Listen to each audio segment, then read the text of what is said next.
Bienvenidos al consultorio jurídico de Servijurídica, Servicios Jurídicos y Contables. Para el día de hoy absolveremos una pregunta que nos envía de la ciudad de Ibagué la señora Marta Lucía Trujillo. Ella quiere saber propiamente qué elementos de su contrato de trabajo se pueden considerar salario y cuáles no.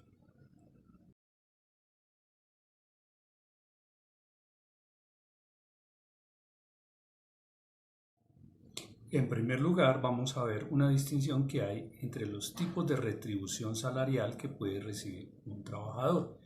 Esta remuneración puede ser fija, que es la más común, puede ser variable cuando hay algunos elementos como las comisiones, por ejemplo, por ventas, porcentajes sobre esas ventas que hace mensual o quincenalmente o en el periodo que se pacte. Pero también hay otras que son pagos extraordinarios, como son las horas extras y los recargos nocturnos. Recordemos que las horas extras son aquellas que se exceden de la jornada normal de trabajo que tiene el trabajador. Pero los recargos nocturnos son el lapso de tiempo que está comprendido entre las 9 de la noche y las 6 de la mañana del día siguiente. También tenemos como tipo de retribución salarial los sobresueldos, las bonificaciones que sean habituales, los pagos voluntarios, los pactos o convención colectiva y lo que se fije en un laudo arbitral.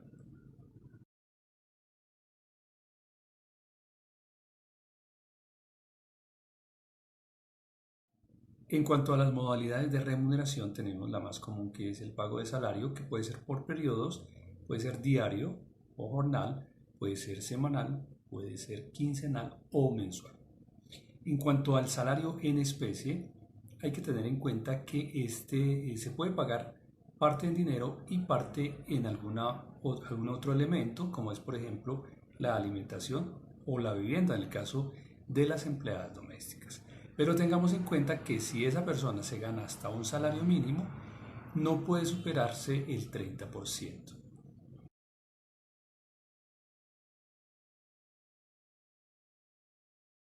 Si una trabajadora o trabajador doméstico gana más de un salario mínimo, el pago en especie no puede superar el 50% de lo que debe.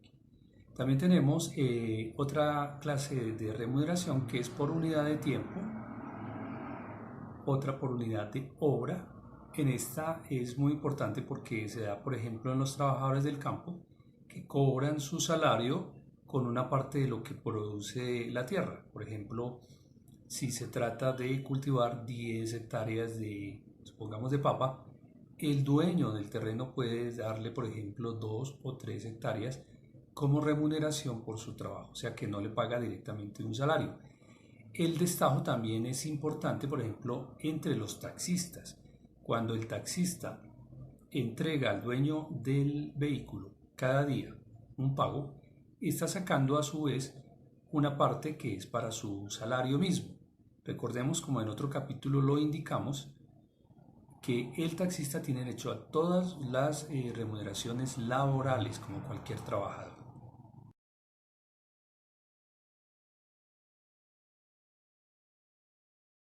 Otra modalidad de remuneración tiene que ver con la tarea. Por ejemplo, la cantidad de obra que pueda desempeñar la persona. Supongamos un trabajador que labora en una fábrica de confecciones y al día produce, digamos, 5 o 10 docenas de camisas. Esa es una medida. También hay otra que es por tarea mixta, en la cual el trabajador cumple una cuota mínima y fuera de allí, o sea, más de allí, puede aportar, por ejemplo, en el caso que poníamos, si tienen que fabricar 10 docenas de camisas y fabrica 12, quiere decir que esas 2 docenas de más aumentan su pago. Ahora, la pregunta que nos hacen, ¿qué pagos constituyen salario? En primer lugar, tenemos la remuneración fija u ordinaria, o sea, lo que ya dijimos, jornal diario, semanal, quincenal o mensual. También los sobresueldos o primas habituales, o sea, que sean permanentes. Las bonificaciones que sean habituales, el pago de horas extras y recargos nocturnos cuando se causen, los dominicales y festivos y las comisiones que reciba ese trabajador.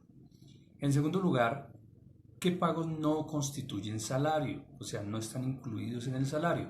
Los viáticos, que incluyen el alojamiento y la alimentación de estos trabajadores que tienen que viajar continuamente. En segundo lugar, gastos de representación, que son aquellos en los cuales el trabajador hace, por ejemplo, una invitación a un proveedor o a un cliente, lo invita a almorzar para conseguir ese contrato. Allí se está haciendo un gasto de representación que no constituye salario. En tercer lugar, las sumas ocasionales que por liberalidad del patrono se pagan. Por ejemplo, primas o bonificaciones ocasionales. También participación de utilidades o excedentes en empresas de economía solidaria.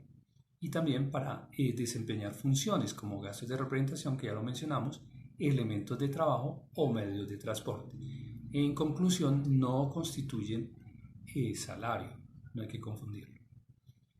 Bueno, tampoco constituyen salario las prestaciones sociales, las cesantías, las primas de servicios, los intereses, pensión de jubilación, auxilio por enfermedades común o profesionales, el auxilio de maternidad, los viáticos accidentales, el tiempo empleado en licencias, como qué licencias puede ser el luto, el ejercicio del sufragio, el desempeño de algunos cargos de forzosa aceptación, cuando son cargos públicos, comisiones sindicales, grave calamidad doméstica por luto, asistencia al entierro de un compañero de trabajo. Tampoco entonces están incluidos. Hay que tener en cuenta, en tercer lugar, qué es el salario integral.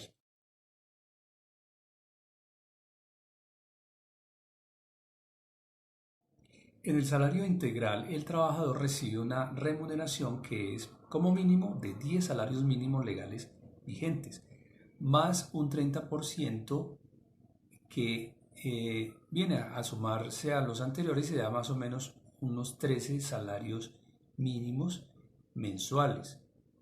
Este valor entonces excluye para el trabajador del pago de horas extras, de recargos dominicales o festivos y de pagos en especie y subsidios. O sea, quiere decir que si el trabajador recibe ese salario integral, puede trabajar horas extras pero no puede cobrarlas porque ya están incluidas allí.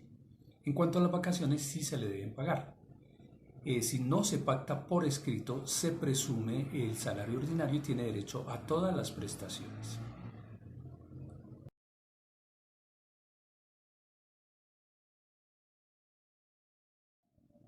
Si usted requiere hacer una liquidación laboral, puede acudir a Servijurídicas para que miremos qué factores hacen parte de ese salario y cuáles no. Y de paso mirar qué horas extras ha trabajado o qué recargos nocturnos hizo y se le deben reconocer, así como la indemnización moratoria cuando no se cancela a tiempo ese contrato de trabajo. Igualmente, otra mora que es muy importante es cuando no se cancelan las cesantías, el auxilio de cesantías en un fondo en la fecha prevista, o sea, el 14 de febrero o antes. Esto pues da lugar a una indemnización muy importante para el trabajador.